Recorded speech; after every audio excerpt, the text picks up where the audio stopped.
बिस्मिल्लाहिर्रहमानिर्रहीम। हाँ भाई, कल हमने जो है बोरिंग कॉस्ट शुरू किया था। हमने सिर्फ उसका एक क्रक्स समझा था कि what does it mean by actually borrowing cost. Borrowing cost का मतलब सिंपल ये है कि आपके फंड्स को बोरो करने के लिए ऊपर जितने भी पैसे देने हैं, हम उसको क्या कहते हैं?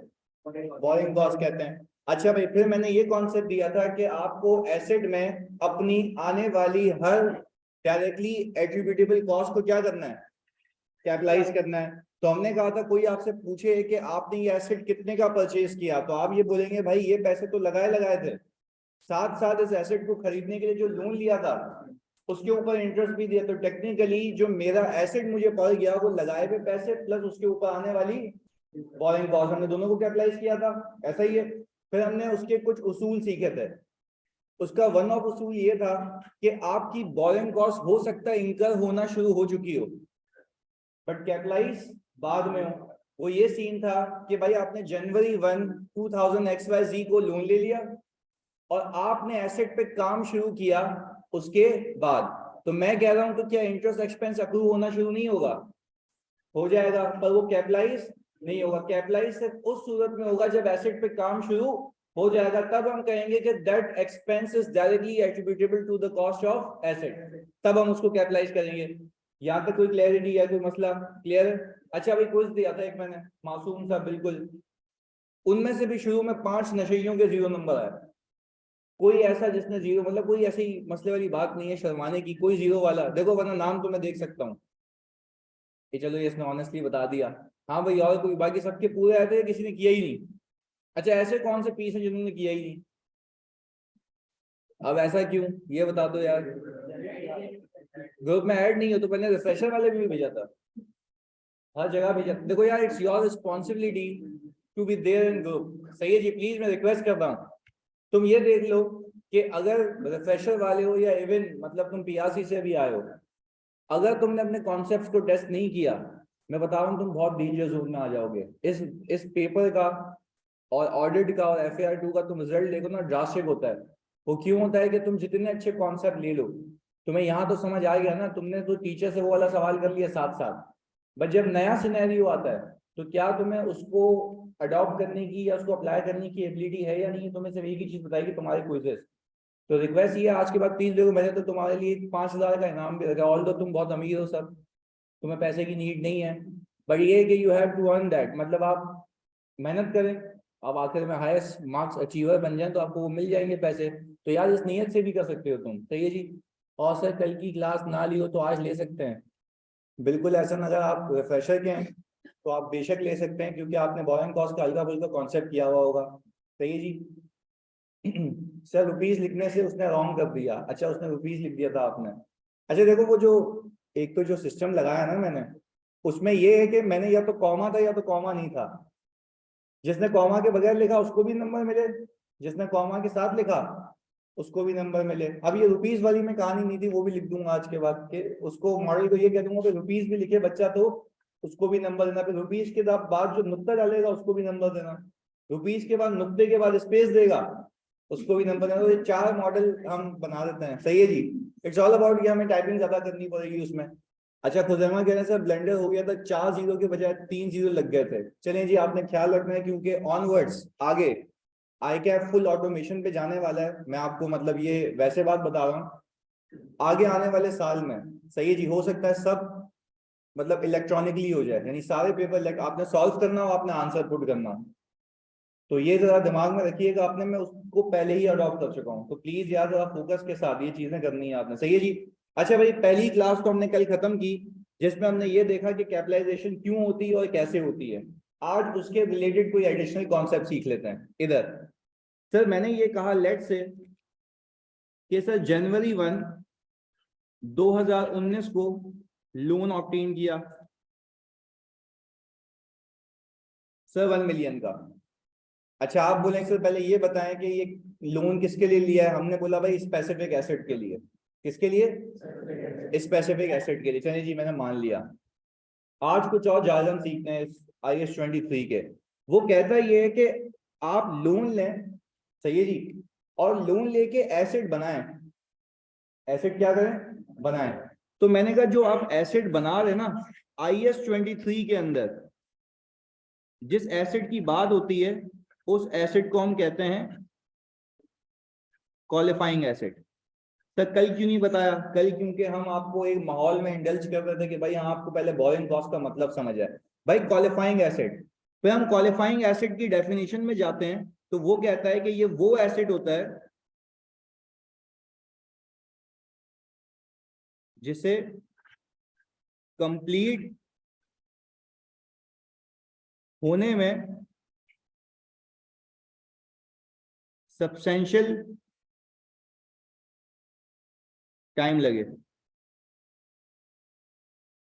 अब जरा ये बात समझनी क्योंकि सारे एमसीक्यूज वगैरह भी आते हैं इससे, समझिएगा। मैंने कहा मैंने एक लोन ऑब्टेन किया, मुझे उस लोन से एक एसिड बनाना है। मैं क्या कह रहा हूँ, एसिड बनाना है, और उसको बनाने में एक सब्सटेंशियल पीरियड ऑफ टाइम लगेगा। तो वो एसिड किसके जुमरे में आ गया? उस एसिड का नाम हो गया क्वालिफाइंग एसिड। यानी वो क्वालिफाई हो गया किस चीज के लिए? लोन की इंटरेस्ट की कैपिटलाइजेशन के लिए, लोन के इंटरेस्ट की कैपिटलाइजेशन के लिए। अच्छा, अब दूसरी चीज, मैंने कहा कि भाई मार्केट में एक एसिड रेडीमेड है। क्या है वो?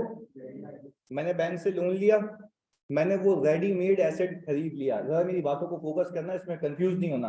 वापस से, मैंने लोन लिया और मार्केट चला गया एक एसिड खरीदने के लिए जो कि रेडीमेड है। मैंने कहा जो रेडीमेड एसिड में खरीदने गया वो तो ऑलरेडी रेडी फॉर यूज है ना। अब अगर मैंने लोन लेके उस एसेट को खरीदा भी है तो उसके ऊपर आने वाली सब्सिक्वेंट बोरिंग कॉस्ट उस पर कैपिटलाइज नहीं होगी, क्योंकि वो एसेट उसी दिन क्या था, रेडी फॉर यूज था। अब जरा वापस समझते हैं, देखो दोनों में फर्क है।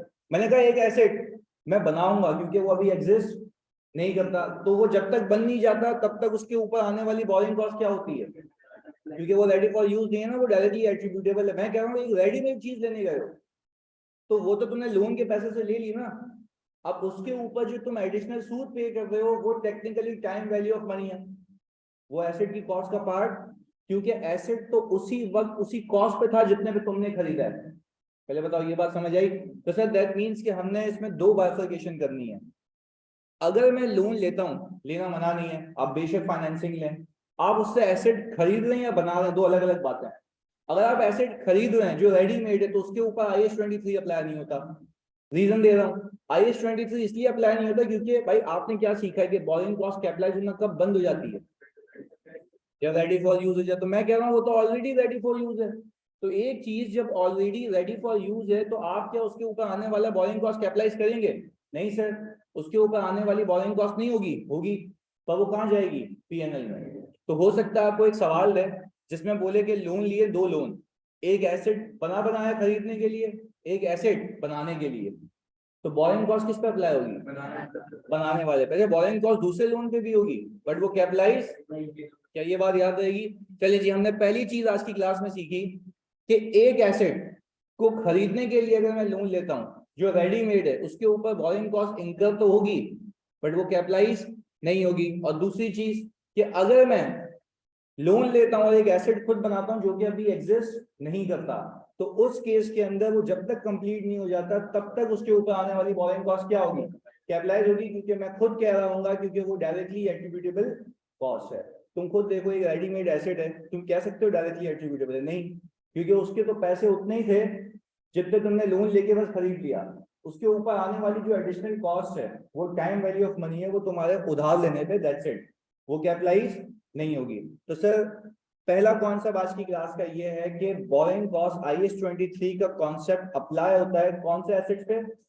क्वालिफाइंग एसेट्स पे, that require substantial period of time to be completed। बात क्लियर है? पक्का? चलिए जी, पहली चीज तो ये हो गई। अब sir substantial period of time का क्या मतलब है? स्टैंडर्ड ने इसके ऊपर कोई वजाहत नहीं की, पर मार्केट की प्रैक्टिस ये है 9 महीने, 12 महीने, साल से ऊपर। अगर ऐसा कोई सीन है तो वो कौन सा पीरियड कहलाएगा? Substantial period. यानी सब्सटेंशियल पीरियड का मतलब है 6 महीने से ऊपर, समझ लो 6 महीने से ऊपर। और एग्जामिनर आपको टेस्ट नहीं करेगा, एग्जामिनर आपको बता देगा कि ये क्वालिफाइंग एसेट है, क्योंकि आम जबान में मार्केट में भी अगर मैं IFRS खोल के देखूं तो उसमें भी कोई टाइम ड्यूरेशन डिफाइन नहीं है। वो बोलता है आपकी नजर में अगर वो सब्सटेंशियल पीरियड ऑफ टाइम है जो कि यूजुअली लोगों के लिए 6 महीने से ऊपर होता है, तो वो कौन सा एसेट बन जाएगा? Qualifying asset. यहां तक क्लैरिटी है? चलें जी, हमने कहा क्वालिफाइंग एसेट बना लें। अब मैंने ये कहा भाई इसको बनाने के लिए मैंने सिंपल कॉन्ट्रैक्टर को हायर किया। कॉन्ट्रैक्टर भाई मुझे ये कह रहे हैं कि मैं आपसे पहली पेमेंट लूंगा। अच्छा, आज की क्लास में थोड़े से ट्विस्ट भी आएंगे, चेंजेस भी करूंगा, तो फोकस होकर देखना। कॉन्ट्रैक्टर भाई ने कहा कि मैं आपसे पहली पेमेंट लूंगा April 1, 2019 पे 3 लाख रुपए की। फिर मैं कॉन्ट्रैक्टर से पूछ ही रहा हूं कि आप काम भी 1 अप्रैल को शुरू करेंगे? ऐसा लाजमी नहीं है। उसने कहा भाई काम तो मैं 1 जनवरी को शुरू कर रहा हूं। मेरी बात समझे, वो क्या कह रहा है?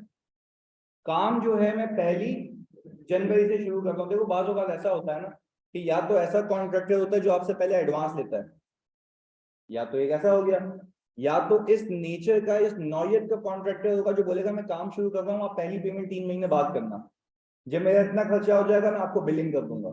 ये बिलिंग मुझे कौन कर रहा है? कॉन्ट्रैक्टर। तो उसने पहले एग्रीमेंट में ये लिख दिया है। तो मैं ये भी बता रहा हूँ आज की क्लास में कि ऐसा हो सकता है कि पेमेंट भले बाद में हो रही हो, काम हो सकता है पहले शुरू हो जाए। तो मैं आपसे पूछता हूँ, इसमें लोन कब लिया? 1 जनवरी को। इंटरेस्ट इंकर होना कब से शुरू होगा? इंटरेस्ट कैपिटलाइज होना कब से शुरू होगा? तो पैसे तो अप्रैल में जाएगा, काम शुरू हो जाना चाहिए, इनकम होना शुरू हो जाए, एक्सपेंडिचर, दैट्स इट। तो सर हमने कहा कि यहाँ पे लिख भी देते हैं कि कंस्ट्रक्शन स्टार्टेड ऑन January 1, 2019, यानी कंस्ट्रक्शन भी शुरू हो चुकी है January 1, 2019 पे। चलिए जी भाई, हमने कहा उसके बाद उसने 30 सितंबर 2019 को फिर 1,50,000 मांगे, यही है? अच्छा भाई, मैं कह रहा हूं कि फिर इस साल उसने कुछ भी और नहीं मांगा मुझसे। अब बाकी कहानी आएगी नेक्स्ट ईयर। अच्छा जी, पर अब जरा ये गेम अलग है, जरा समझिएगा आज की क्लास में। वो नीचे लिख के देगा आपको surplus funds will be invested at the rate of 5%, और जो लोन लिया है हमने वो 12% के इंटरेस्ट पे लिया है। देखो क्या कह रहा है, वो कह रहा है जब तक आपके पास सरप्लस पैसा मौजूद है तो कोई बेवकूफ होगा जो उसको अपने पास ऐसे ही रखेगा, उसको भी क्या करें आप, बैंक में रखवा दें, तो उस पर आपको क्या मिलेगा? इंटरेस्ट। तो वो इंटरेस्ट इनकम होगी ना, आइडियली इनकम होगी। चलें जी, यानी सर हमने बैंक से पैसे लिए, उसको सूद कितना दे रहे हैं? 12%। अच्छा, क्या ऐसा हो सकता है मैं बैंक से लोन लूं 12% पे, उसको बोलूं तू रख ले 15% पे? वो बोलेगा मेरी शक्ल पे क्या 3 नुक्ते हैं कि तू मुझसे पैसे लेके मुझे ही महंगा देगा?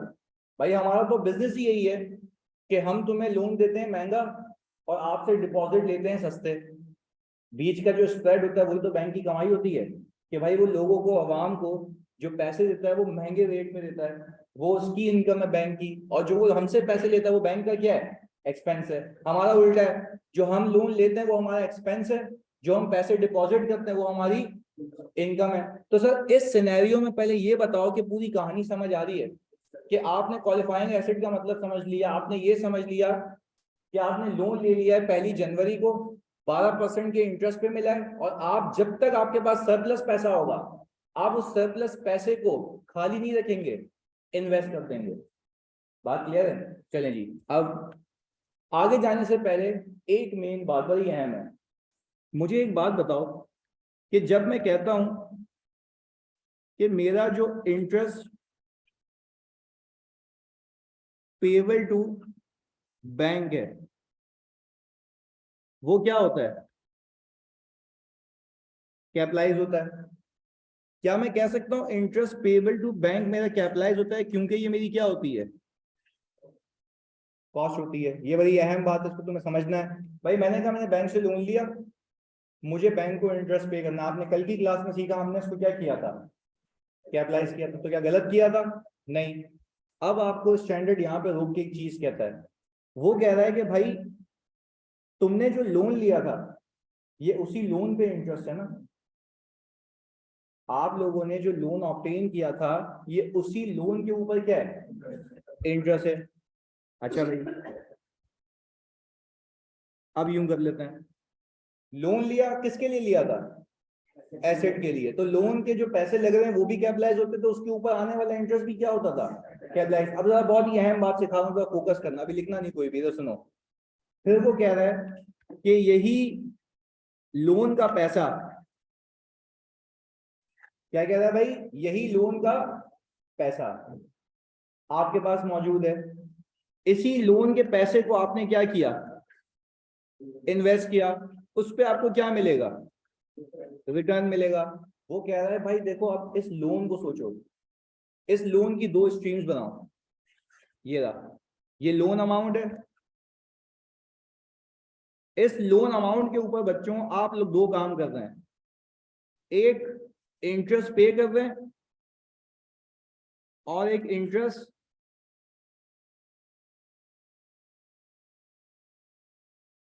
मैं कह रहा हूं ये चल रहा है, इसी पैसे से, इसी पैसे से मैं बैंक को सूद दे रहा हूं और एक जगह से सूद कमा रहा हूं, इसी लोन की वजह से ना। ये लोन किसके लिए लिया था, हमने कहा भाई ये लोन जो लिया था इस क्वालिफाइंग एसेट के लिए लिया था, ये भी बात समझ आती है।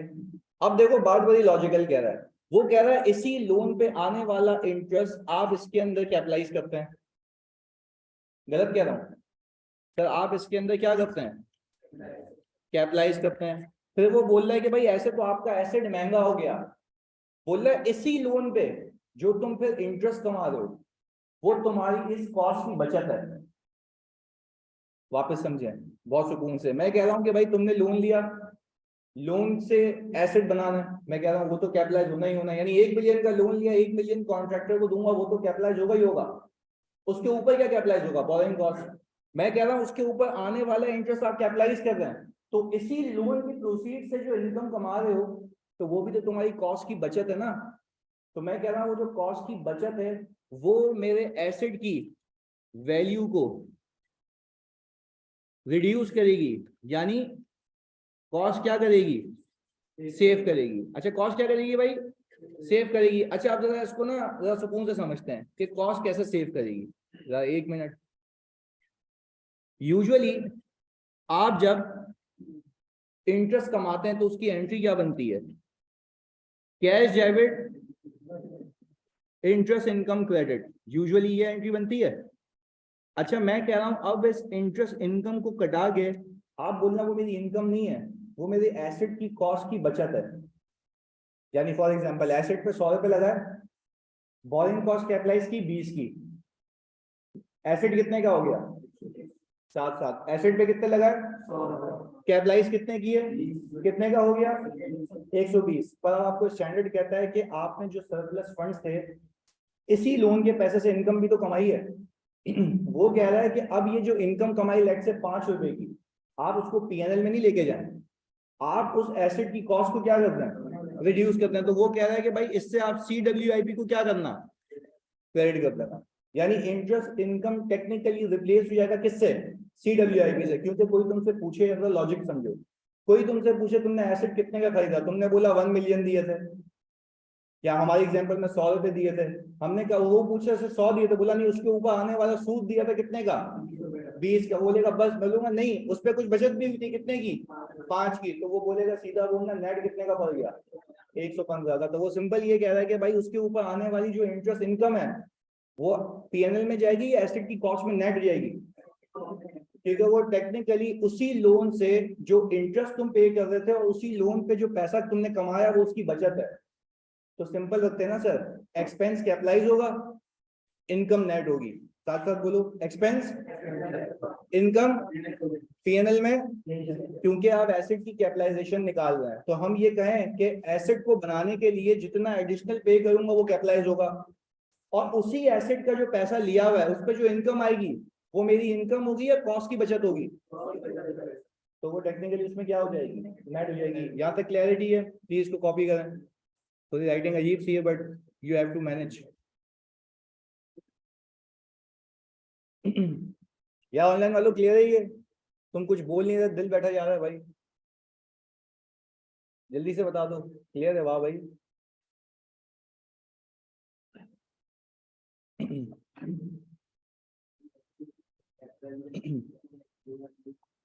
अभी अभी सारे केसेस करेंगे।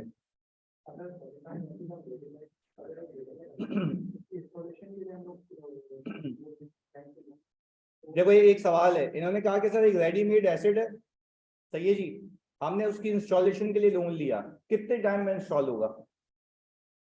सवाल है। एक हफ्ता, 2 हफ्ता, महीना? क्वालिफाइंग एसिड के जुमरे में नहीं आएगा। सही है, दूसरी कंडीशन में आउट हो जाएगा ना। IFRS वाले बड़े तेज हैं, ये गेम है इसके पीछे। एक्सपेंस कैपिटलाइज होगा, इनकम आपकी एसिड की कॉस्ट में से नेट हो जाएगी। अच्छा अली अल्ताफ, मैंने ये कहा कि लोन से जो पैसा कमाएंगे वो पीएनएल में जाने के बजाय एसिड की कॉस्ट को क्या कर देगा? कम कर देगा। क्योंकि आप कह रहे हैं उसी पैसे से जो मैंने एसिड के लिए लिया था उसके ऊपर जो इंटरेस्ट दे रहा हूँ वो कैपिटलाइज कर रहा हूँ, और उसी पे आने वाली जो बचत है वो मेरी कॉस्ट को क्या करेगी? रिड्यूस करेगी। ये कॉपी हो गया यहाँ तक? कर लें सुकून से, कॉपी पर सुकून से अच्छे से करना।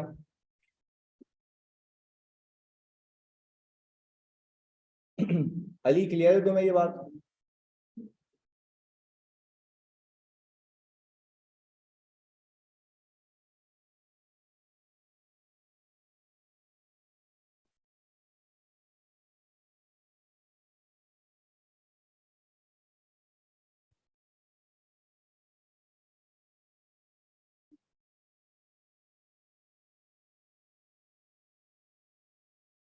ये भी लिख देना, लोन का पैसा जो इन्वेस्ट करेंगे उस पर जो रिटर्न आएगा वो कॉस्ट में क्या हो जाएगा? नेट हो जाएगा। अब्दुल तेरे को कॉल करता हूँ ना अभी क्लास के बाद।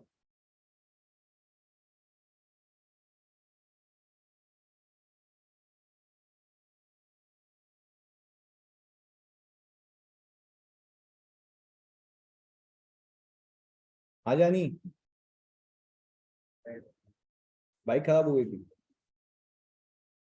तो तू तो वैसे ही किसी के पीछे बैठ के आता है। उसकी बाइक खराब हो गई थी, है ना?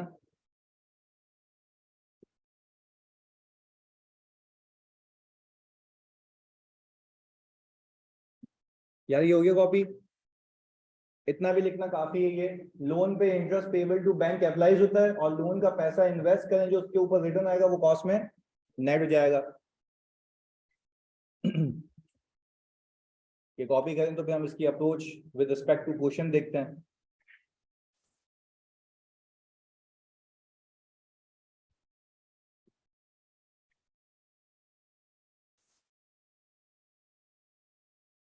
अच्छा भाई, अभी ये जो तुमने सिनेरियो को कॉपी किया ना, इसी को अप्लाई करते हैं, सही है जी। मैं आपको कुछ स्टेप्स लिखवा रहा हूँ, अगर आप इससे आगे पीछे हुए, जैसे ईपीएस में मैंने बताया था ये करना तो सुकून से जिंदगी रही थी। यहाँ पे जब भी बोरिंग कॉस्ट का सवाल आएगा तो स्टेप 1 में आपने कैलकुलेट करना है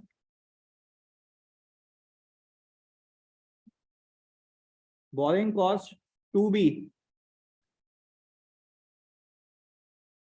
कैपिटलाइज्ड। कॉन्ट्रैक्टर को जो भी पेमेंट कर रहे हो वो साइड में, सबसे पहले क्या करना है? Borrowing cost to be capitalized, यानी आपने टेक्निकली इंटरेस्ट एक्सपेंस निकाल लेना है। क्या निकाल लेना है? Interest expense. आज के बाद स्टेप 2 के अंदर calculate savings on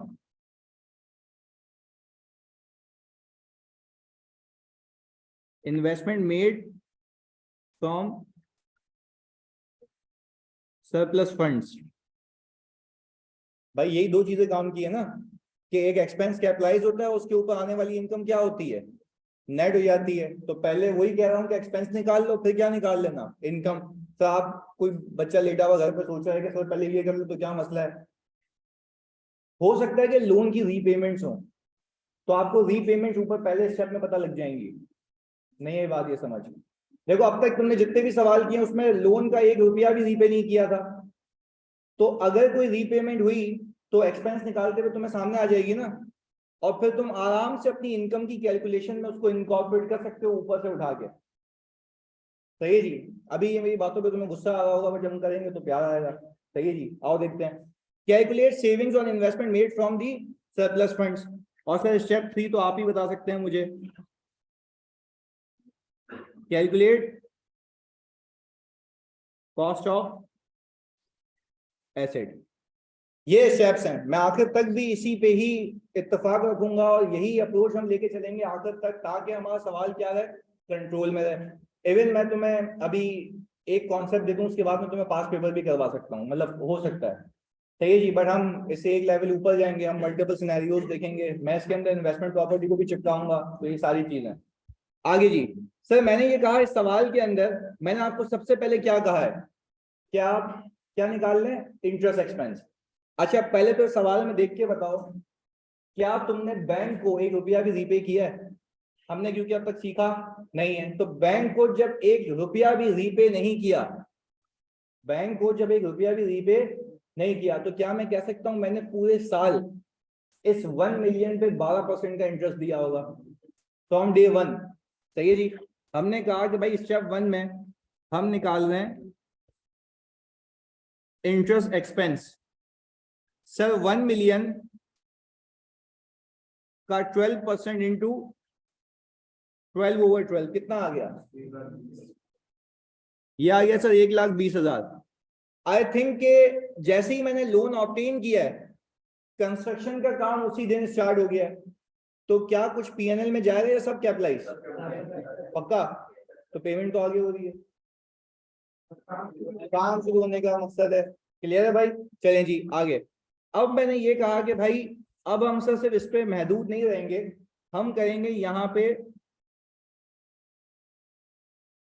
surplus funds पे आने वाली इनकम की वर्किंग। स्टेप 2 ही है, सही है जी। अच्छा दूसरे स्टेप के अंदर सर हम ये करेंगे, अभी हमने ये कहा कि भाई आपके पास जनवरी 1 बच्चों 2019 पे बैलेंस कितना है? देखो ये कैश बैलेंस है, कैश आपके पास कब तक रहेगा? जब तक खर्चा नहीं होता। आप मुझे बखूबी बता सकते हैं पहला खर्चा कब हुआ है? अप्रैल 1 पे। हमने कहा भाई 1 अप्रैल 2019 पे कितना खर्चा हुआ है? 3 लाख का खर्चा हुआ है। हमने इसको माइनस किया, ये हमारे पास आ गया 7 लाख रुपए। Make sense? अभी क्या करना है अभी देखते हैं। मैंने कहा दूसरा खर्चा कब हुआ है? 30 सितंबर 2019 पे कितने का? ये कितना आ गया? 550। अच्छा आप जरा फोकस करें, क्या मैं कह सकता हूं 1 मिलियन मेरे बैंक अकाउंट में कितने टाइम के लिए रहा? जनवरी फरवरी मार्च, 3 महीने। तभी तो मैं कह रहा था सुकून से इंसानों वाली वर्किंग करेंगे, हमारी जिंदगी भी सुकून में, आपकी भी सुकून में। मैं कह रहा हूं कि आप यहाँ से देख के बताएं ये बैलेंस का कौन। देखो मैं कह रहा हूँ बैंक को, भाई बैंक तुम्हें पैसे दे दिए 1 मिलियन, वो कह रहा है सही है, मैं उसके ऊपर तुम्हें रिटर्न दूंगा कितने का? 5% का। ये तो वो नुकसान में आ जाएगा ना। हमने कहा भाई 5% का। अच्छा मुझे एक बात बताओ, जब वो मुझे 5% का रिटर्न दे रहा है, तो वो उस बैलेंस पे कब तक देगा? जब तक वो रिड्यूस नहीं हो जाता, फिर आगे उसी पे मिलता रहेगा जब तक वो रिड्यूस। सिंपल बैंक्स में भी यही होता है कि आप अपना पैसा रख दें, वो उस पर तब तक इंटरेस्ट देगा जब तक वो बैलेंस चेंज नहीं हो जाता। क्लियर है? आगे फिर हमने ये कहा कि भाई इसके ऊपर 5% मुझे बैंक ने दिया होगा 3 महीने, 12,500। ये हमने पहली इनकम निकाल ली। अच्छा फिर मैंने कहा तुम लोग मुझे बता सकते हो इस पे कितने महीने का इंटरेस्ट? पक्का 6 महीने का। चले जी।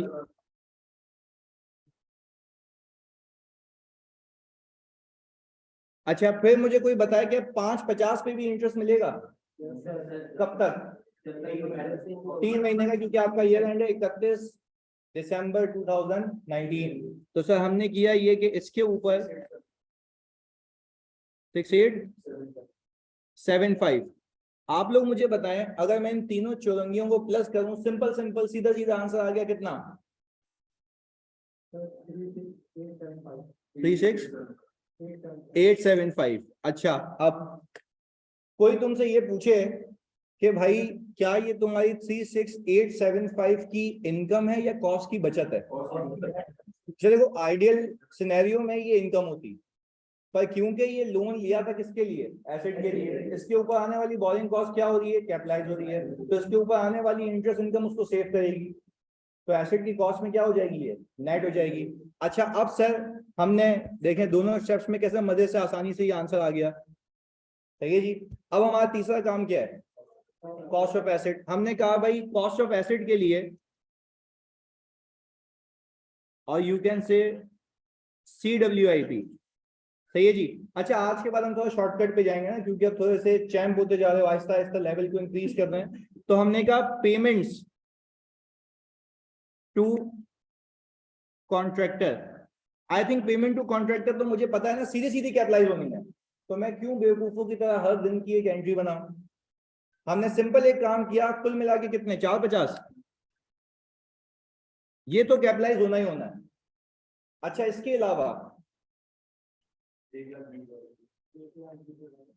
हमने कहा बोरिंग कॉस्ट कैपिटलाइज हो गई 120। अच्छा सेविंग्स 36875, कितने का पड़ गया एसेट, 533125। अब देखो, अब लॉजिकल बात है, हमने कहा 450 तो कैपिटलाइज होना ही था, इसके ऊपर सूद दिया एक 20 का जो कि इसी एसेट के लिए था, वो भी क्या हो गया, कैपिटलाइज हो गया, पर इसके जो सरप्लस फंड से उतनी इतनी बचत हो गई, तो कॉस्ट ऑफ एसेट मेरी क्या हो गई, कम हो गई। अच्छा अगर इसकी एंट्री बनाऊं तो सीधा सीधा CWIP तो इतने से डेबिट हो जाएगा 533125, बैलेंस शीट में इतने भी आएगा ना। अच्छा फिर मैंने कहा कि आपका इंटरेस्ट पेबल 120 होगा, और आपका इंटरेस्ट रिसीवेबल 36875। जरा देख लो, यही एंट्री बैलेंस होती है, इंटरेस्ट पेबल और कैश। कितना है भाई कैश आपका, 450, चेक कर लो, कैश गया 450 का, इंटरेस्ट की पेमेंट आ रही CWIP और इंटरेस्ट रिसीवेबल। देखो ये एंट्री क्या बता रही है कि इतने मुझे बैंक से लेने, इतने मुझे बैंक को देने। देखो जो बैंक को देने थे वो इसमें कैपिटलाइज हो गए, जो बैंक से लेने थे वो इसमें नेट हो गए, और बाकी कैश किसको गया है, बैंक को, कॉन्ट्रैक्टर को। तो this is the whole entry जो हमें एग्जाम में काम आएगी बनाने के लिए। अभी आप शॉर्टकट पे आ गए हम, इसमें कोई मसला है तो बता दें, इस एंट्री में कोई भी कंफ्यूजन है तो कोई शर्माने वाली बात नहीं है, बता दो मैं एक्सप्लेन कर दूंगा। क्लियर है, पक्का। भाई ऑनलाइन वालों प्लीज आप भी बता दें, रिपीट करते हैं, अभी कर देता हूँ। मुझे एक बात और सिंपल, अलग अलग करते हैं, चलो आ जाओ। मैंने कहा सिंपल इसे बताओगे तुम मुझे, और ऐसे बनाते ना तुम्हें आसानी के लिए। कैश कितना दिया, CWIP डेबिट कितना, 450। मैंने कहा इंटरेस्ट पेबल कितना, 120। इससे CWIP डेबिट हो गया कितने से, 120 से। मैंने कहा भाई अब मुझे बताओ कि सिंपल अगर मैं एक काम करूं, क्या इंटरेस्ट रिसीव भी करना है, कितने का, 36875 से। सर इसकी इनकम रिकॉर्ड करूं या एसेट कम करूं, 36875। कितनी एंट्रीज बनानी पड़ी, पेपर में कितनी बनाएंगे, एक, ताकि शॉर्टकट पे चले जाएं। अच्छा वैसे भी अगर देखो CWIP को 450 में 120 ऐड करो, मैंने ये माइनस ही किया हुआ ना, तो टेक्निकली मैं डायरेक्ट आंसर ले आया। सेट है, तो आपके सामने दोनों चीजें हैं, आई होप अब क्लियर हो गया होगा ये। वलीद और कोमल और अब्दुल क्लियर है ये बात, जल्दी से अली जल्दी बता दो। ये अलग अलग भी बना सकते हैं, बट हमने खैर शॉर्टकट में बना दी, बेहतरीन हो गया। चलिए जी भाई, अब एक सवाल कर लें इस पे, स्क्रॉल डाउन करो, ये देखना था। अच्छा ये इनकम वाला पोर्शन कर लिया तुम लोगों ने, कॉपी कर लो जिसको नहीं किया, स्टेप दिखा दें तो भाई शुरू से ही देख लो फिर, ये लो।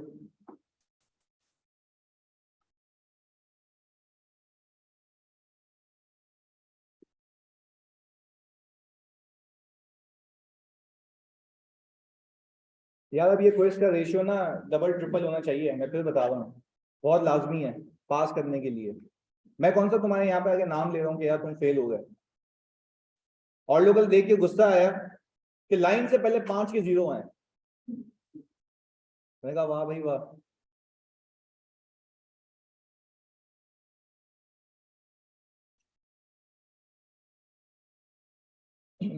और सबसे अहम बात है, ये याद रखो, ऐसे भी बच्चे हैं जो 3 3 अटेम्प्ट से FAR 1 दे रहे हैं, 4 अटेम्प्ट हो गई है, 5वीं अटेम्प्ट चल रही है। मैं रीजन दे रहा हूँ उनके फेलियर का। वो अपनी असेसमेंट एग्जामिनर से करवाने जाते हैं, मतलब पहली और आखिरी। तुम पहली यहाँ पे करवा लो ना भाई, ताकि तुम्हें पता चले गलती कहाँ है। अब जैसे फॉर एग्जाम्पल एक ब्रिलियंट बच्चा होता है ना, वो बोलता है कि सर मुझे बताएं ये गलत क्यों हुआ, हालांकि गलत खुद ने किया, फिर भी मुझे अकाउंटेबल करता है, भाई तू बता क्यों गलत किया। तो मैं बोलता हूँ भाई तुमने ये गलती की, तो उसको पता लगता है ना कि मेरी डेफिशिएंसी कहाँ है। अब आप एग्जाम में ये ठोक के आओगे आंसर, तो वो तुम्हें डेफिशिएंसी तो नहीं बताएगा, बोलेगा अगली 6 महीने बाद फेरा। तो उस चीज को प्लीज अवॉइड करना है और क्विज सिस्टम को अवेल करना है। चलिए जी भाई, ये हो गया कॉपी। अब सर एक सवाल कर लेते हैं इस पे।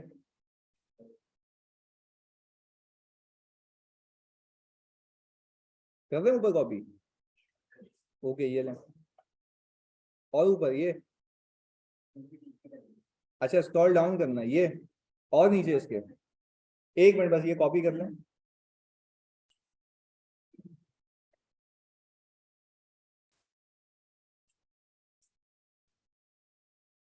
अब्दुल कह रहा है सर बच्चों ने पैसों के चक्कर में जल्दी जल्दी दबा दिया हुआ बटन, तो इसलिए 0 हो गए।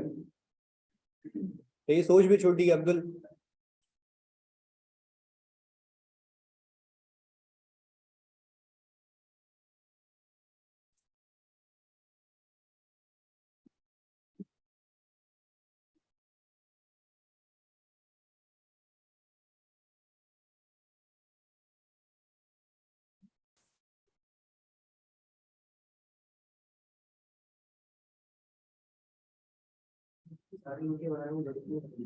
एक ही एंट्री बनेगी बिल्कुल। वर्किंग करो, एक ही एंट्री चिपका दो, दैट्स इट। अभी और शॉर्टकट सीखेंगे, हाथ साफ होगा। एक मिनट रुकिएगा यार, बस एक सवाल निकाल लें।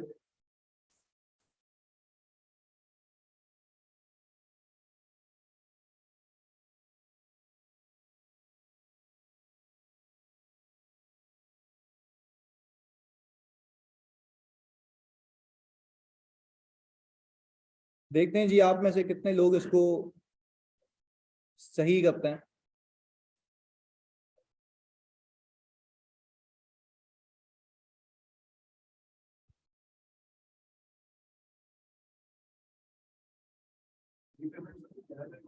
रीपेमेंट तो सीखी नहीं ना अभी, अभी तो सुकून से पहले ही है।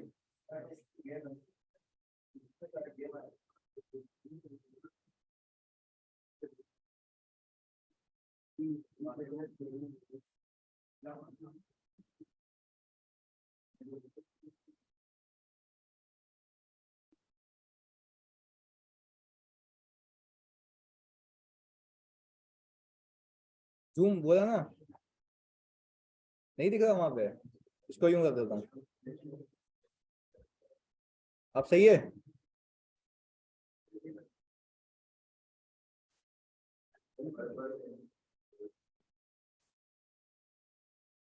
यानी आप देख ले, विजिबल है।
नहीं होगा तुम लोगों से ये।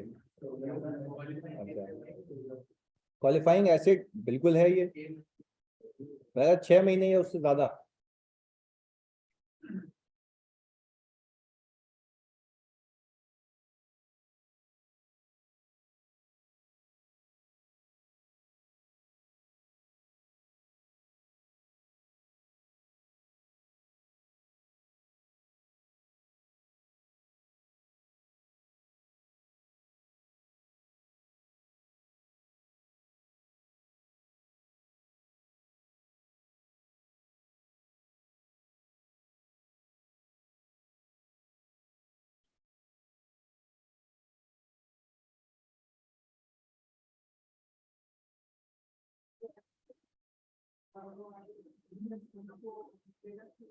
नहीं,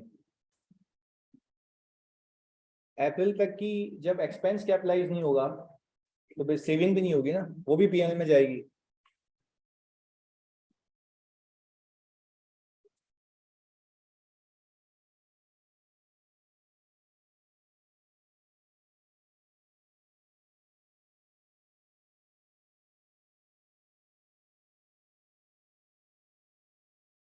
इसमें मंथ्स का गेम है।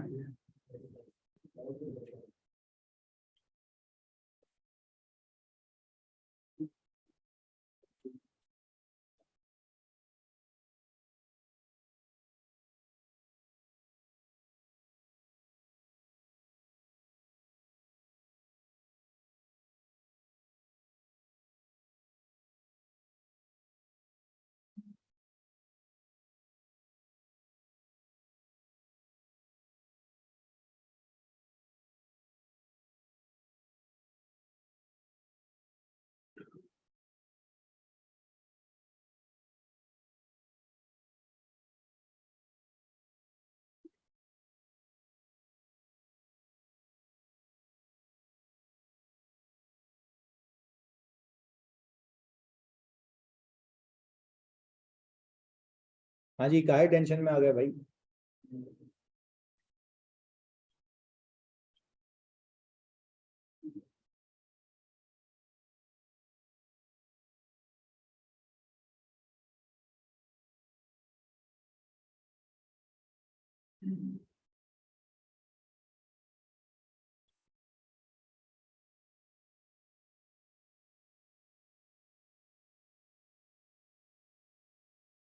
हो गया या नहीं, एवर डन।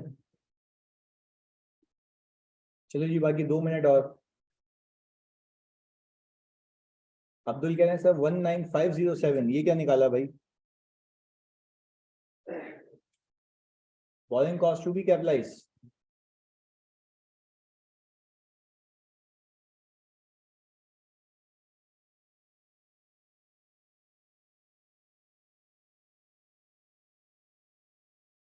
चलो चेक कर लेते हैं अब्दुल।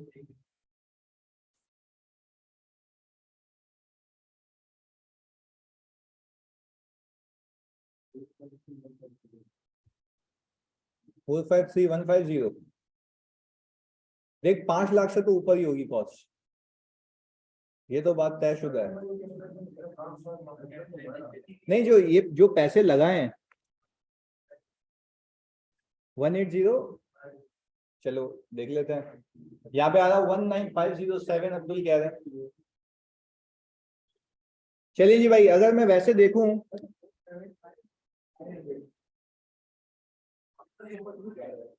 स्टेप 1 अभी देखते हैं ना। चलो सही है, वो 5 लाख से ऊपर नहीं होगा। अच्छा, 125, 145 और 165 कितना, 435 है। सही है जी, 435 हो गया। अच्छा आगे देखते हैं इधर। अच्छा भाई, अब मुझे एक बात बताओ, लोन कितना लिया हमने? 5 लाख का। मुझे एक बात बताओ भाई, 5 लाख रुपीस के लोन पे, अच्छा ये लोन लिया कब है मैंने? अभी देखते हैं ना, जनवरी 1 2018। अच्छा प्लीज फोकस होके देखना, वो कह रहा है loan and interest both are payable at, यानी जब लोन की रीपेमेंट होगी एक साथ होगी, यानी मैं प्रिंसिपल भी एक साथ पे करूंगा, इंटरेस्ट भी एक साथ पे करूंगा। बट सर मुझे बताएं, जब तक पे नहीं करता तब तक तो इस पे इंटरेस्ट लगेगा कितने का? 10% का, ऐसा ही है। अच्छा भाई 10% का इंटरेस्ट फॉर 12 मंथ्स कितना आ गया? 50,000। अच्छा भाई अब जरा, पहले तो एग्जाम में ये यही सिखाना था इस वाली चीज से, पहले तो एग्जाम में आप निकाल लें total interest to be paid to bank. हमने क्या किया, total interest to be paid to bank. अब इसके हिस्से बनाते हैं समझने के लिए। मैंने कहा काम कब शुरू हुआ एसेट पे? अप्रैल में। तो सर हमने कहा जनवरी 1 से लेके 1 अप्रैल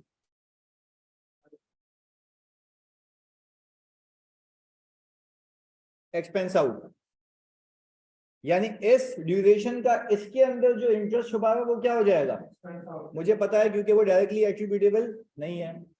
अच्छा भाई अब जरा आगे देखें, इंटायर वर्क प्रोग्राम जो है वो आउटसोर्स किया था कॉन्ट्रैक्टर को, सही है जी, और कंस्ट्रक्शन वर्क शुरू हो चुका था अप्रैल में। आगे सरप्लस फंड जो इन्वेस्ट किए थे वो किए थे 4% के रेट के ऊपर, चलें जी ये भी कोई बात नहीं है। पर वो देखें क्या ये रहा है, the asset was substantially complete on October 2018। अक्टूबर 2018। इसमें कुछ चीजें आपको बतानी है, जरा बहुत फोकस होकर देखना, इसमें बहुत ही बारीकियां हैं, सुनना इधर।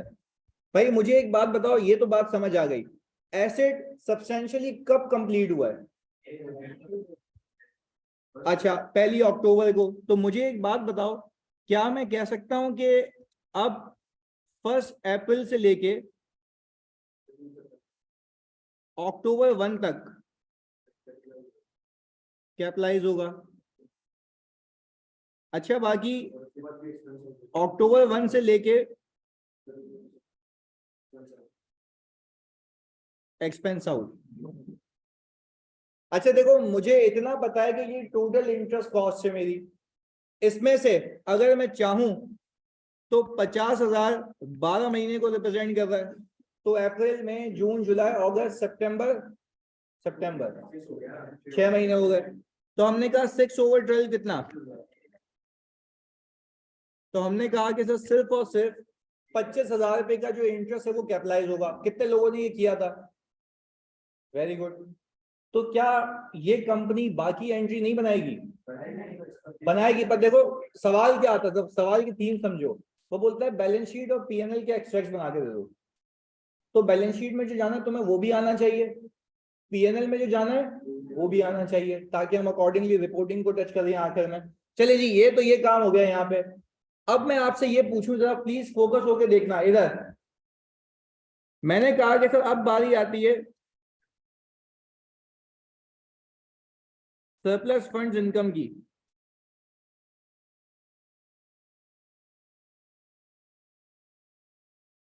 अच्छा भाई बैलेंस हमारे पास जनवरी 1 2018 पे कितना था?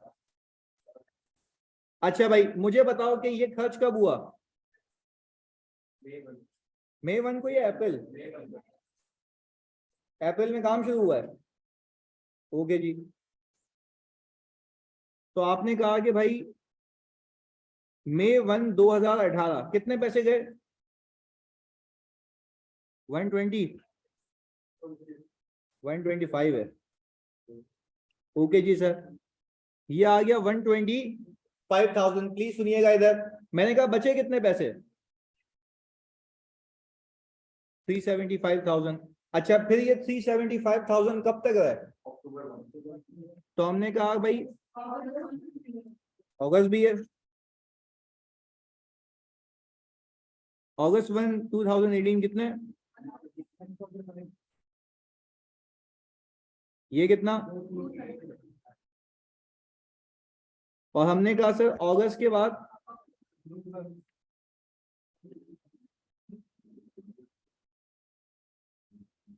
ये 65 की पेमेंट हुई है।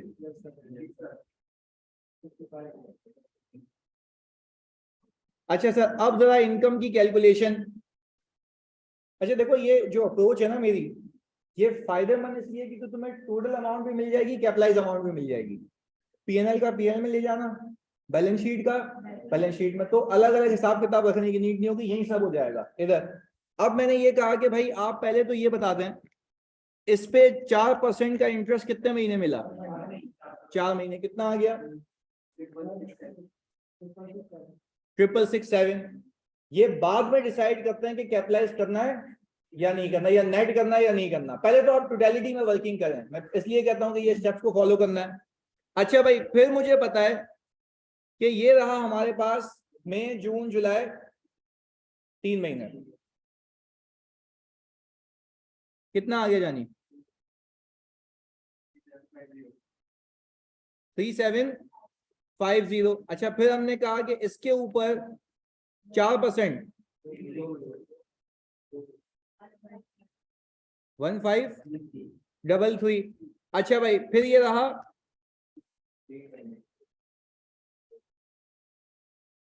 650, यही है। अच्छा, वैसे भी अगर चेक करना है एक्यूरेसी को, तो 4 3 7 9 और 3 12, 12 मंथ्स की कैलकुलेशन पूरी हो चुकी है। अच्छा भाई, अब मुझे बताएं टोटल कितना है, एग्जैक्ट यही है।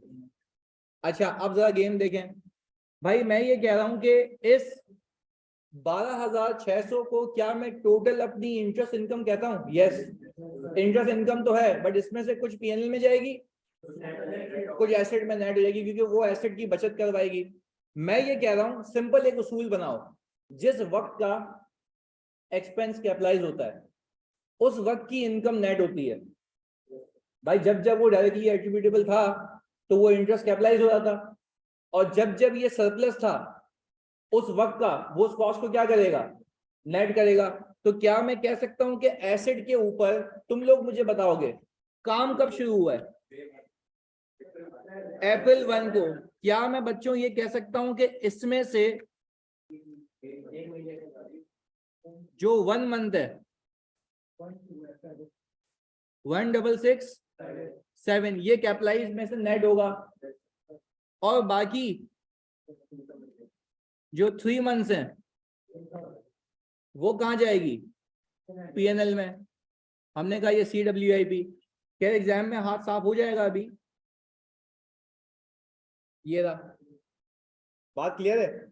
चलें जी, इसके बाद अब मैंने कहा कि ये वाला जो 3750 है, प्लीज तुम बताओ, एक पहले बात समझनी है इसकी, कि भाई क्या मैं कह सकता हूं कि अप्रैल और मई, अच्छा एक चीज सुनिएगा, इधर इधर ये चीज सही करने में, बातें नहीं इधर।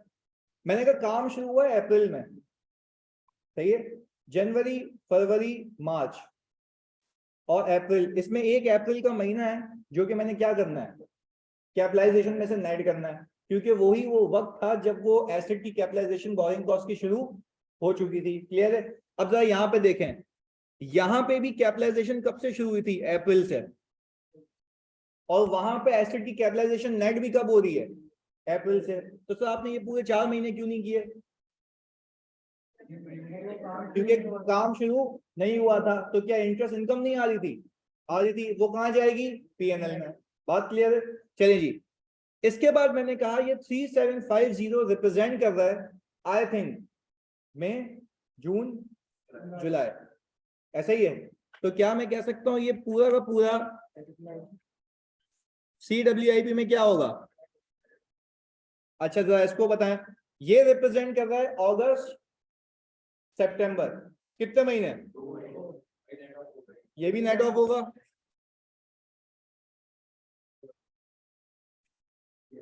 और ये पीएनएल में।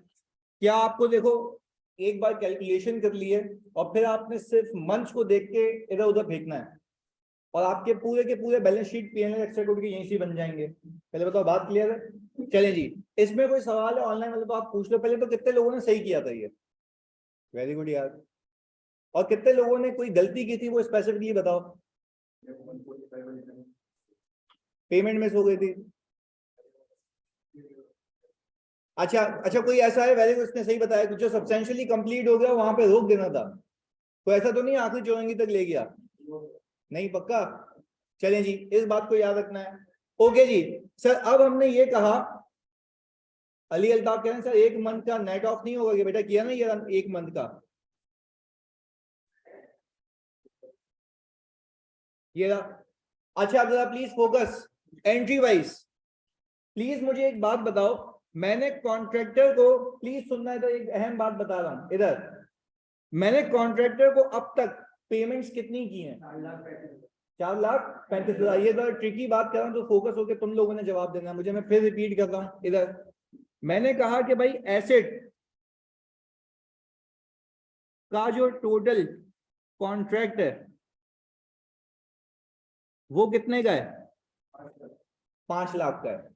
ये बहुत अहम बात कह रहा हूं, अगर ये मिस हुई तो एग्जाम में फिर पास पेपर में फंस जाओगे, उसमें है ये चीज, इसलिए कह रहा हूं, फोकस होकर समझना। पर मैंने ये कहा payments till date to contractor कितनी है? 4,35,000। ये भी बात समझ आती है। कितने पैसे पे नहीं किए हैं? 65,000 रुपए। अच्छा, वो 65,000 रुपए मुझे इनकम भी कमा के दे रहे हैं, ऐसा ही है। पर मेरा आपसे सवाल यह है, क्या कॉन्ट्रैक्टर आपको पूरी चीज डिलीवर कर चुका है? सब्सटेंशियली कंप्लीट हो चुका है। मेरा ये मानना है कि अब उस कॉन्ट्रैक्टर का इस 65,000 रुपए भी राइट है। मैं बता रहा हूं कैसे। कॉन्ट्रैक्ट कितने का हुआ है? 5 लाख का। कॉन्ट्रैक्ट कितने का हुआ है? 5 लाख। मेरी बात समझिएगा, एग्जाम में भी ये लिख के देगा कि entire contract has been outsource to the XYZ percent at a cost of ₹5 lakh. वो चीज आपको कितने में बना के देगा? पर इट्स जस्ट दैट कि उसने आपसे लिए कितने अभी तक? 4,35,000। तो क्या बाकी नहीं लेगा? उसकी बिलिंग वो बाद में करेगा। जरा बात समझिए, उसकी बिलिंग वो बाद में करेगा। अच्छा देखिए, 2 अलग एक्सपेक्ट्स हैं इसके। पहला एस्पेक्ट जो मैं बताने लगा हूं, देखो अगर ये एसेट कंप्लीट नहीं हुआ तो मेरी बात को फोकस होकर सुनना। ये बात नहीं समझ आए तो अगेन एंड अगेन रिपीट करवा देना, पर इसको समझो, पहले दिमाग में फिक्स करो। अगर ये एसेट कंप्लीट होता अगले साल तो आपके CWIP में सिर्फ 4,35,000 होता। अगर ये एसेट कंप्लीट होता कब? क्योंकि उसने पूरे रिस्क एंड रिवॉर्ड ट्रांसफर नहीं किए। ये बड़ी अहम बात है, क्रूशियल बात है, समझना। मैं कह रहा हूं पहली चीज, कॉन्ट्रैक्टर ने अभी क्या पूरा एसेट डिलीवर कर दिया? यस, वो कंप्लीट कर चुका। अब उसका राइट है टेक्निकली अब तुमने उसको सिर्फ पैसे कम दिए हैं, कॉस्ट पूरी इनकर हो चुकी है। कितने की? 5 लाख की। तो कैपिटलाइज कितना होगा? 5 लाख। अब उसकी एंट्री क्या बनती है वो मैं सिखाता हूं। पर मैं कहता हूं उससे पहले जो केस किया था उसके अंदर ये एसेट कंप्लीट नहीं हुआ था। 31 दिसंबर के बाद भी अगले साल कंप्लीट हुआ था। तो मैंने सिर्फ उतनी कैपिटलाइजेशन की थी जितने मैंने पैसे दिए हैं। नहीं, ये बात समझ। देखो 2 अलग अलग फेजेस हैं। मैंने कहा पहला केस समझ लो जो पहले किया है। पहले वाले केस में से पहले जितने भी सवाल किए हैं उसमें 31 दिसंबर पे क्या एसेट कंप्लीट था या अगले साल हुआ था? तो आपने 31 दिसंबर तक से वो कैपिटलाइज किया था जो आपने पैसे दिए हैं। बकाया कब किया था? अगले साल। इस वाले केस के अंदर मैंने अभी भी कुछ बकाया पैसे देने हैं, बट मैं उसको भी कैपिटलाइज कर रहा हूं। रीजन, क्योंकि एसेट कंप्लीट हो चुका है। एसेट कंप्लीट इस वाले केस में हो चुका है। अब बताता हूं उसकी एंट्री क्या बनेगी, जरा समझना। मैंने कहा कि भाई एसेट हो गया डेबिट, एसेट PP। सर आप एसेट PP क्यों कह रहे हैं? कंप्लीट हो चुका है। क्या हो चुका है?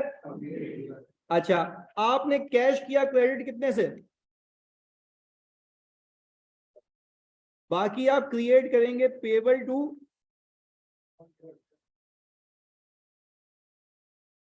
65,000 रुपए। PP पूरा कितना आ गया?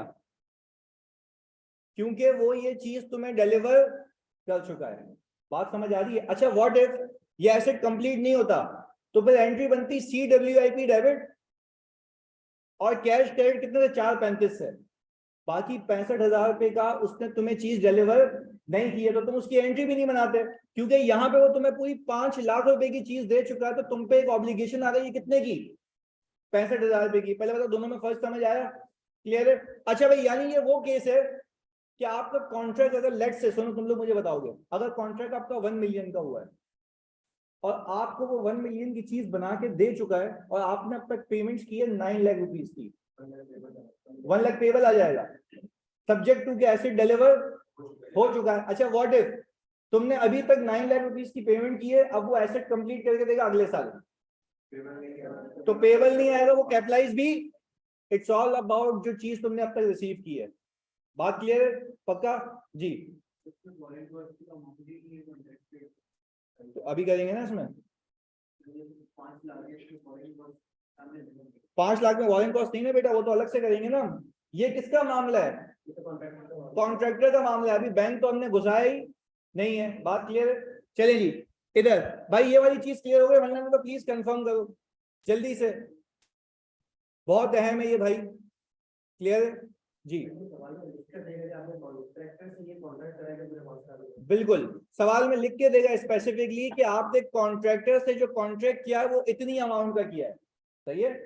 अच्छा देखो, यूजुअली सामने वाला बंदा, सुनिएगा आप एक मिनट, यूजुअली सामने वाला बंदा जब वंस फॉर ऑल आपसे कॉन्ट्रैक्ट करेगा तो वो आपसे पैसे तो उतने ही लेगा ना।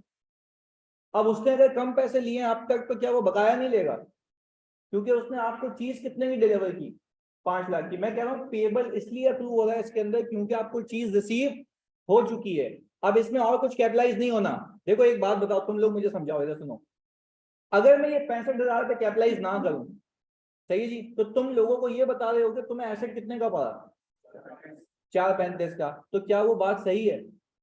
क्योंकि अगले 1-2 महीने में तुम्हें बाकी भी पे करना है, तो टेक्निकली एसेट तो पूरे 5 लाख का है ना, तो उसको असल कॉस्ट पे रखना है, उसको पेबल क्रिएट करना है सब्जेक्ट टू के एसेट कंप्लीटली डिलीवर हो चुका हो। बात क्लियर है जी? तुम कुछ पूछे थे यानी?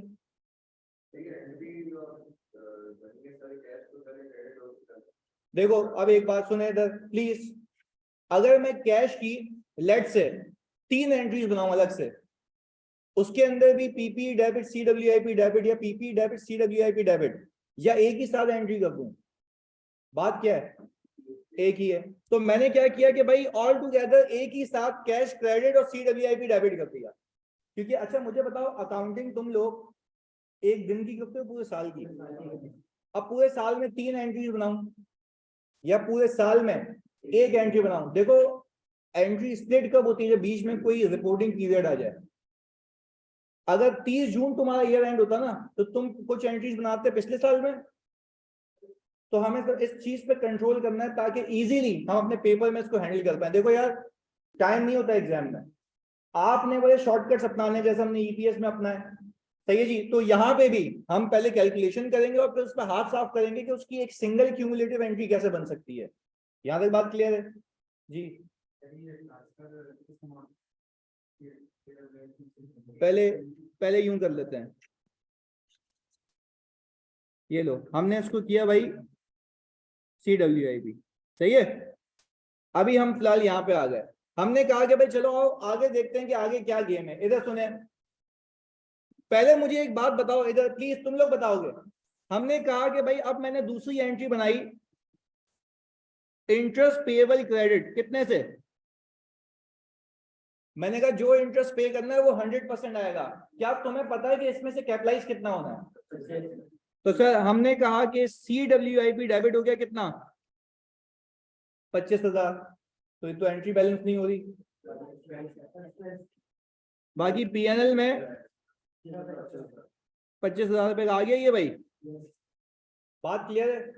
अभी पीपी में कितना जा चुका है, 5 लाख और प्लस 25,000। पर आई बिलीव कि मैंने जो इसी पैसे से सरप्लस फंड्स को इन्वेस्ट किया था उस पे कुछ बचत हुई है, और कुछ बचत ऐसी है जो एसेट की कॉस्ट को क्या करेगी, और कुछ बचत ऐसी है जो कहां जाएगी, PNL में। पर मैं कह रहा हूं भाई, लंबी करने के बजाय आप सिंपल ये देखेंगे बैंक से पैसे लेने कितने हैं, यही है भाई 12,600। मैं आपको ये एग्जाम टेक्निक बता रहा हूँ, 12,600 टोटल रिसीवेबल है, इसमें से कुछ पैसे मेरी एसेट की कॉस्ट को रिड्यूस करेंगे और कुछ मेरा जेन्युइन गेन है जो कहाँ जाएगा, पीएनएल में। तो मैंने कहा था सर जो एसेट की कॉस्ट को रिड्यूस करेंगे CWIP को नेट करेंगे। अच्छा अब वो कैलकुलेट भी कर लेते हैं प्लीज। 1667 को उठाएं, 3750 को उठाएं और 1533 को। सर आ गया ये 6950। तो सर ये एंट्री पे बैलेंस नहीं होगी, पीएनएल क्या हो जाएगा भाई, और इसका नाम दे देंगे हम इंटरेस्ट इनकम। कितना, 5650। अब मैं आपसे ये पूछूं, आप मुझे बखूबी बता सकते हैं कैपिटलाइजेशन टोटल। अच्छा भाई टोटल कॉस्ट टू कॉन्ट्रैक्टर कितनी है? या सर ये बात नहीं समझ आ रही, पैसे उसने आपने उसको 435 दिए, टोटल कॉस्ट आप 5 लाख कह रहे हैं, ये क्यों? कॉन्ट्रैक्ट 5 लाख का है और क्योंकि वो डिलीवर हो चुका है, मुझ पे ऑब्लिगेशन आ चुकी है। अब मुझे एक बात बताओ, CWIP में इंटरेस्ट कैपिटलाइज कितना किया? अच्छा CWIP में इंटरेस्ट इनकम 6950, ये कितना 518050। अच्छा प्लीज मुझे अगर इस एंट्री का डेबिट क्रेडिट करो तब भी आंसर यही आएगा, यही है। अब सर सिंपल एक काम करें, CWIP क्रेडिट 51 और PP डेबिट हो गया। क्लियर? आपने प्रॉपर चैनल से पहले CWIP में फेंका और CWIP पूरा रिवर्स करके कहां फेंक दिया, PP में। क्या अब ये एसेट डेप्रिशिएट होगा और उसकी रिमेनिंग यूजफुल लाइफ होगी जो कि हम आगे देखेंगे, और वो क्या हो जाएगा, अकॉर्डिंगली डेप्रिशिएट हो जाएगा। भाई ये बात क्लियर है? अच्छा एक बात का जवाब दो मुझे जल्दी से बच्चों, प्लीज फोकस। अगर मैं कहता कि ये एसेट अभी कंप्लीटेड नहीं है तो 435 पे आता और ये 65,000 रुपए भी कैपिटलाइज, और फिर मैं एक और बात बता दूं, बोरिंग कॉस्ट भी अगले 3 महीने की कैपिटलाइज होती, आगे आने वाला इंटरेस्ट भी 3 महीने का नेट होता, तो वो अकॉर्डिंगली फिर हालात वाकयात वो वाले हो जाते हैं। बात क्लियर है? याद रहेगी ये बात। तो सर होल्ड टुगेदर अब तक की समरी क्या है? बोरिंग कॉस्ट कौन सा एसेट पे अप्लाई होता है? रेडीमेड पे नहीं, रीजन दो। पहले से ही रेडी है, यू कैन नॉट से कि इसके लिए डायरेक्टली एट्रिब्यूटेबल कॉस्ट है, वो तो ऑलरेडी रेडी है, जितना होना था वो हो गया। चलिए जी आगे। तो क्या मना है कि लोन लेके एसेट नहीं ले सकते? तो उसके ऊपर इंटरेस्ट नहीं आएगा, आएगा, पर वो कहाँ चले आएगा, पीएनएल में। उससे हमें कोई गर्ज नहीं है, हम अकाउंटिंग करके दे देंगे। दूसरी चीज मैंने कहा चलो क्वालिफाइंग एसेट के लिए लिया, क्या ऐसा हो सकता है लोन पहले लें काम बाद में शुरू हो सकता है? अच्छा अगर ऐसा हो सकता है तो मुझे एक बात बताओ, इंटरेस्ट अक्रू होना कब से शुरू होगा? जब से लोन लिया। अब इंटरेस्ट अक्रू होना, देखो अगर ये बात समझना, अगर MCQs में उसने तुम्हें घुमाया ना तो वही अंग्रेजी होगी। मैं तुमसे पूछ के आ रहा हूं कि when interest will be started accruing, तो आप बोलोगे when the loan has been taken। पता वो 4 MCQs बना के देगा, उसको पता है कि तुम्हारी अंग्रेजी बहुत बेहतरीन है, सही है जी। वो तुम्हें सिंपल ये कहेगा कि loan has been obtained on January 1, सही है, when the interest will start accruing, date January 1, April 1, कब से? January 1। इस बात अच्छा वो तुमसे इसी सवाल में पूछे कि when the interest will be started capitalizing, when construction work started on, अच्छा उसको वो अंग्रेजी में कहता है when the expenditure started incurring। जब एक्सपेंडिचर स्टार्ट हो जाएगा इनकर होना तब क्या होता रहेगा, वो कैपिटलाइज होता रहेगा। तो ये बात याद रहेगी। अच्छा वंस आपको एसेट डिलीवर हो गया तो आपकी रिमेनिंग जितनी पेमेंट्स हैं वो भी क्या हो जाएंगी, कैपिटलाइज हो जाएंगी, पर वो कैश के नाम पे, पेबल के नाम पे। अच्छा अगर एसेट कंप्लीट नहीं हुआ तो रिमेनिंग पेमेंट्स कैपिटलाइज, दोनों में फर्क समझ आ गया? आज का क्विज जो आएगा वो सबने करना है, सही है जी। मिलते हैं जी अगली क्लास में, हमारी 11 तक थी ना क्लास। ओके जी चलें, अल्लाह हाफिज़।